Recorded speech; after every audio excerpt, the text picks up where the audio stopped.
concurseiro, fala concurseiro aqui do Doutor Concursos, mais um vídeo de atualidades. Professor Arnaldo Vieira aqui no vídeo, agradecendo mais uma vez sempre essa parceria com a Doutor Concursos e fazendo esses vídeos de atualidades bem legais para vocês. Começando o vídeo já pedindo para você participar com a gente, falar o que você pensa. Se você puder exatamente nos dar esse feedback, é muito importante, dando esse like, se inscrevendo nos canais meu e da Doutor Concursos. Inclusive tem cupom aqui para concurseiro aqui embaixo, se inscrever, compartilhar esses vídeos, é bem legal, a gente precisa dessa interação junto com vocês. Tá legal? Dando prosseguimento no vídeo, vamos para âmbito nacional, péssimas notícias na área econômica. Veja bem, queda de investimentos extremamente acentuada no ano de 2020 e os motivos são mais do que óbvios, né? Mas o Banco Central informou na semana passada, deu esses dados que o Brasil teve um recrudescimento muito grande. Veja aí, investimentos diretos no país somam 22,8 bilhões no primeiro semestre de 2020, uma queda de 26,6% da comparação com o mesmo período em 2019. Lembrando que, obviamente, em 2019 o cenário era muito diferente. Você não tinha uma pandemia instaurada. Mas esses números da economia são importantes você ficar prestando bem atenção neles e por que isso cai nos concursos. É justamente o comparativo que eles fazem com a evolução econômica que o Brasil vai tendo conforme os investimentos internacionais. Nós, infelizmente, vivemos da especulação financeira. E o Brasil, nos últimos anos, tinha se mostrado pelo menos, né, uma espécie de porto seguro para investidores, grandes investidores, colocarem seus rendimentos, seus valores, né, na Bolsa de Valores do Brasil, investindo em empresas nacionais.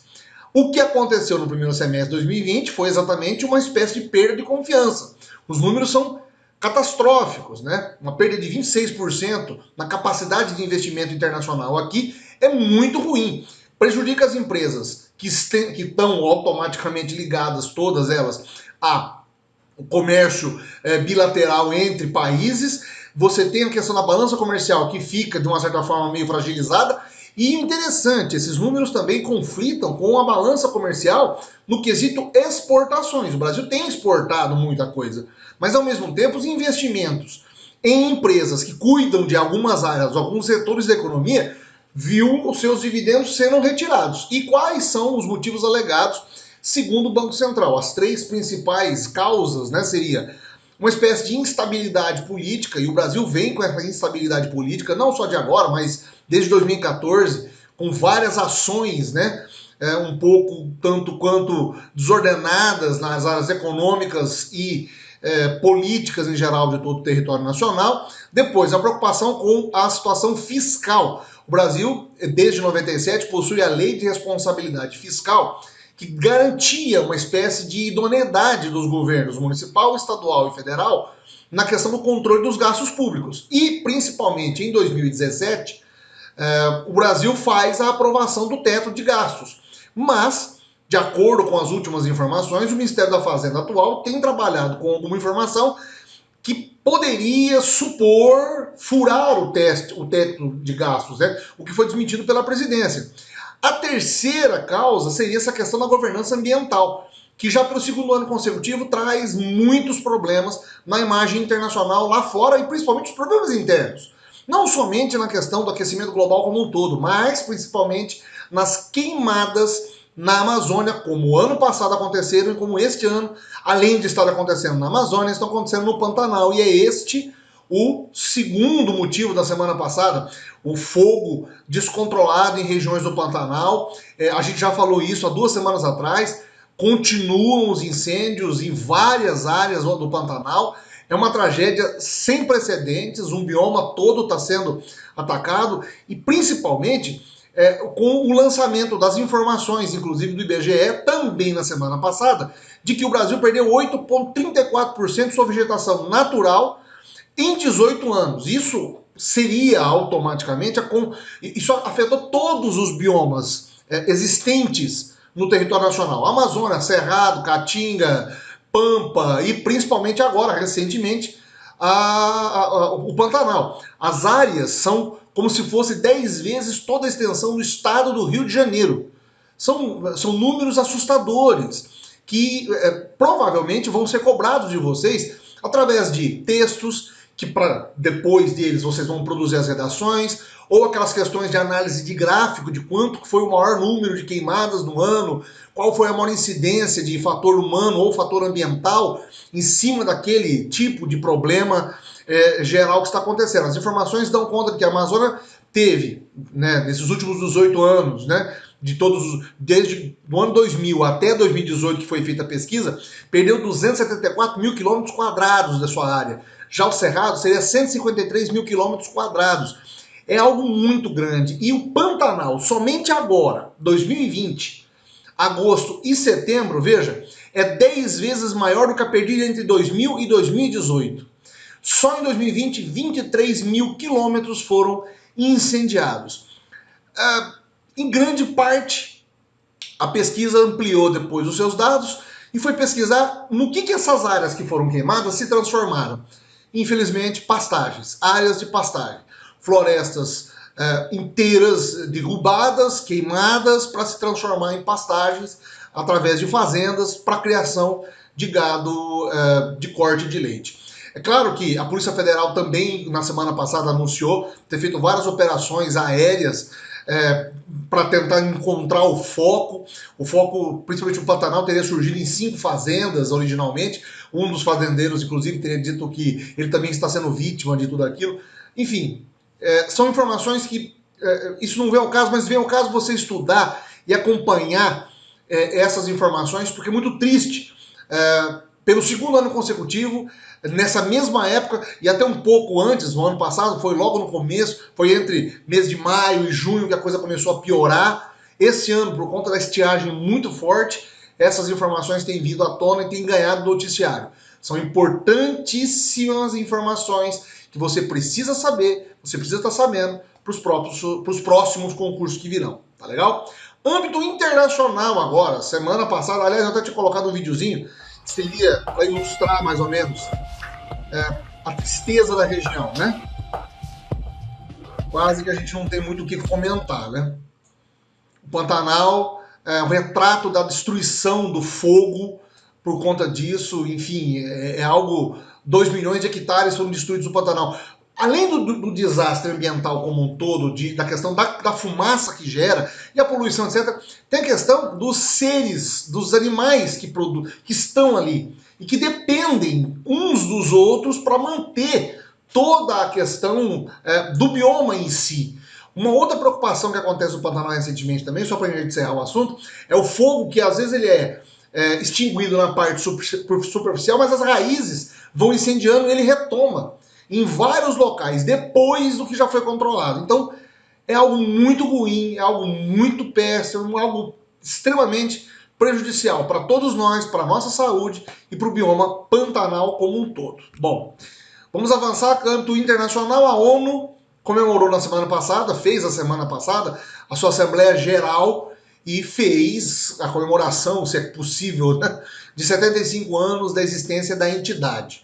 Claro que esse ano um modelo totalmente diferente, com a presença de poucos representantes fisicamente e os discursos, que foram todos feitos e transmitidos, sendo feitos online, sendo feitos dos países, dos presidentes. E claro, nós não temos como não citar as polêmicas, né? A polêmica do presidente brasileiro, Jair Bolsonaro, que falou exatamente das queimadas, falou também algumas coisas que depois foram desmentidas por vários meios de comunicação, mas aí, é claro, vai a tendência de cada meio de comunicação trabalhar com essa informação, falando sobre a questão do auxílio emergencial que foi feito, mas principalmente dizendo que o Brasil sofre uma espécie de campanha internacional de desmoralização.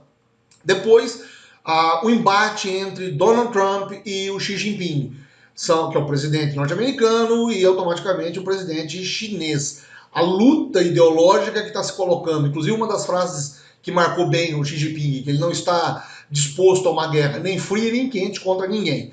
Mas principalmente os americanos, o Trump, em pleno cenário de reeleição, usar o discurso da ONU para culpar, como sempre ele tem feito recentemente, culpar os chineses. Ele culpou os chineses pela poluição dos rios, dos oceanos e também pela disseminação de um vírus mortal em todo o planeta, né? Depois houveram outros discursos também muito marcantes.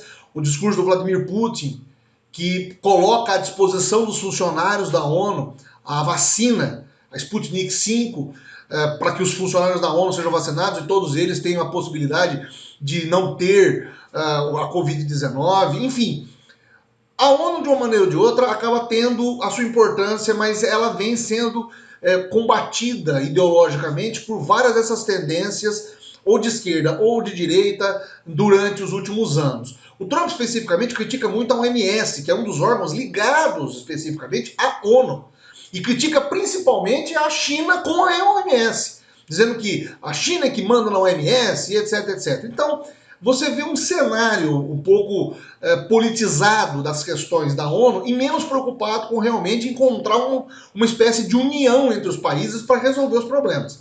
É também bem verdade que a ONU tem sido mantida em grande parte por verbas governamentais norte-americanas, europeias, mas ela fica sempre nesse ponto em cima do muro, em que ela não consegue fazer uma grande atuação, ou ela atua especificamente em conflitos, mas somente em conflitos, e ela, de uma maneira ou de outra, tem que respeitar a independência dos países que fazem parte dela, a autonomia disso. Isso é uma das regras fundamentais. Uma curiosidade para você saber sempre. Por que o Brasil sempre abre o discurso da Assembleia Geral da ONU? Porque o primeiro secretário-geral da ONU foi um brasileiro, foi um diplomata, Oswaldo Aranha, que lá em 1945 presidiu a ONU, justamente mostrando a posição do Brasil de neutralidade em relação aos conflitos. E criou-se então a tradição de sempre o primeiro discurso a ser feito na ONU ser do presidente em exercício, do presidente da República do Brasil. No caso, este ano, foi Jair Bolsonaro que transmitiu aqui do Brasil por conta exatamente da pandemia. O Trump também teria dito que iria participar, mas acabou respeitando as indicações médicas, acabou não participando. Mas o tema principal da Assembleia Geral desse ano foi a questão do coronavírus e o próprio Vladimir Putin oferecendo aí também os seus estudos, agora que a sua vacina está patenteada e ele está começando a fabricação em massa disso. Mas é interessante você saber por que a Assembleia Geral da ONU é tão importante assim, porque ela reúne esses países e sempre tenta encontrar alternativas aos conflitos. Mas é mais um fórum mundial internacional para resolver os seus problemas. Na esteira dessa informação, a gente está acompanhando uma suposta segunda onda do coronavírus na Europa. É uma suspeita, né? Mas os índices, por mais que os índices de mortalidade tenham se mantido os mesmos nos últimos tempos, nos últimos dias, nas últimas semanas, o nível de infecções em alguns países aumentou vertiginosamente, voltou a aumentar, né? Principalmente Espanha, Itália e Reino Unido. E aí esses países começaram a acender as luzes de alerta novamente e a recrudescer, a voltar em algumas aberturas que tinham sido concedidas para a população e para o comércio em geral, mas de uma maneira ou de outra mais duras, como por exemplo na Espanha. Houve realmente lockdown novamente, principalmente em Madrid, onde os casos aumentaram também exponencialmente. Uso de máscaras das crianças em idade escolar para todas as ocasiões. Na França nós tivemos também, as pessoas estavam podendo fazer exercício ao ar livre, agora proibiu-se novamente, todo mundo de máscara. Na Itália as boates, as casas de evento, tudo fechado e principalmente nos aeroportos, a reimplantação do teste para pessoas que vêm de lá de fora para visitar a Itália. Na Alemanha, a mesma obrigatoriedade. Enfim, várias ações que têm acontecido na Europa como um todo e que estão remontando a um medo de uma segunda onda do vírus. O que é normal, inclusive, acontecer, o que já aconteceu em outras pandemias mundiais. A gripe suína foi assim também. Então você tem uma certa preocupação em escala global de uma forte reinfecção e que os números de morte continuem ou voltem a subir novamente. É também aquela questão, né? Mas puxa vida, eles talvez não tivessem atingido ainda a imunidade de rebanho, que seria a imunidade normal. Não se tem essa informação ainda, os pesquisadores ainda continuam lá prestando muita atenção, porque afinal de contas não existe uma vacina comprovada ainda, ou que tem a sua eficácia, a não ser a vacina russa, né? Que está dizendo aí que tem uma certa comprovação. Os testes ainda continuam. Os testes da Sinovac, da AstraZeneca, ainda estão em testes nesses países também. A Inglaterra também está fazendo uma vacina, mas ainda não existe os últimos estudos preliminares para saber a eficácia delas, né? Aqui no território nacional, a gente pode citar, por exemplo, o governo do estado de São Paulo, que garantiu uma quantidade X de vacinas para toda a população estadual. 47 milhões de vacinas estariam sendo encomendadas pelo governo estadual, que seria a vacina chinesa que viria para o Brasil. Mas os números ainda são altos lá de infecção, os números de morte têm se mantido, mas a Europa está em alerta máximo agora por conta de uma eventual segunda onda, para a gente continuar observando, para a gente continuar prestando atenção e você ficar sabendo exatamente mais informações nas próximas semanas, tá legal? Encerrando o vídeo, a gente já pede para você novamente, se já não deixou no começo, no meio, deixa o joinha para a gente agora, inscreva-se nos canais, importantíssima essa participação, compartilhe, comente esses vídeos para nós, vê o que você está dizendo, o que você está achando de tudo isso aqui, quais são suas dúvidas, eu vou fazer questão de responder para todos vocês e sempre agradecer a participação de todos, tá legal? Espero que vocês tenham gostado, a gente se vê na semana que vem, até lá pessoal!